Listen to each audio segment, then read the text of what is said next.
চিংড়ি মাছের মালাইকারি রান্না করব। স্বাদটা তো যেমন তেমন হলে চলবে না, একেবারে পারফেক্ট স্বাদে চিংড়ি মাছের মালাইকারি করে নিচ্ছি। তার জন্য 1 কাপ পরিমাণ পেঁয়াজ কুচি করে বেরেস্তা করে তুলে নিচ্ছি এবং ওই তেলের মধ্যে 6টা চিংড়ি মাছে হাফ টেবিল চামচ লবণ দিয়ে মেখে 5 মিনিট রেখে দিয়ে একটু সময় নিয়ে ভেজে নিব। এতে চিংড়ির ভিতরে একেবারেই সিদ্ধ হয়ে যাবে। পরবর্তীতে মশলা দেওয়ার পর অল্প রান্না করলেই হয়ে যাবে।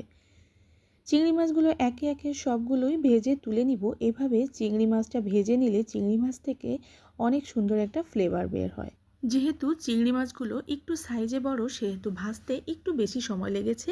এবার ওই একই তেলের মধ্যে অ্যাড করে দিব 2টা কাঁচামরিচ কুচি এবং 2 টেবিল চামচ রসুন পেস্ট, 1.5 কাপ পরিমাণ ব্লেন্ড করা নারকেল। এই নারকেলটা সামান্য একটু পানি দিয়ে আমি একেবারে ব্লেন্ড করে নিয়েছি, একেবারে মিহি করে। এবং অ্যাড করে দিচ্ছি 1/3 চামচ ধনিয়া জিরা গুঁড়া, হাফ টেবিল চামচ লাল মরিচের গুঁড়া। একটু মিশিয়ে নিয়ে এর মধ্যে আরও অ্যাড করে দিচ্ছি হাফ টেবিল চামচ হলুদের গুঁড়া। মশলাটা ভালোভাবে কষিয়ে নিয়ে এর মধ্যে অ্যাড করে দিচ্ছি আগে থেকে ভেজে নেওয়া বেরেস্তা। এবার এই বেরেস্তার সাথে মশলাটা মিশিয়ে খুব ভালোভাবে কষিয়ে নিব।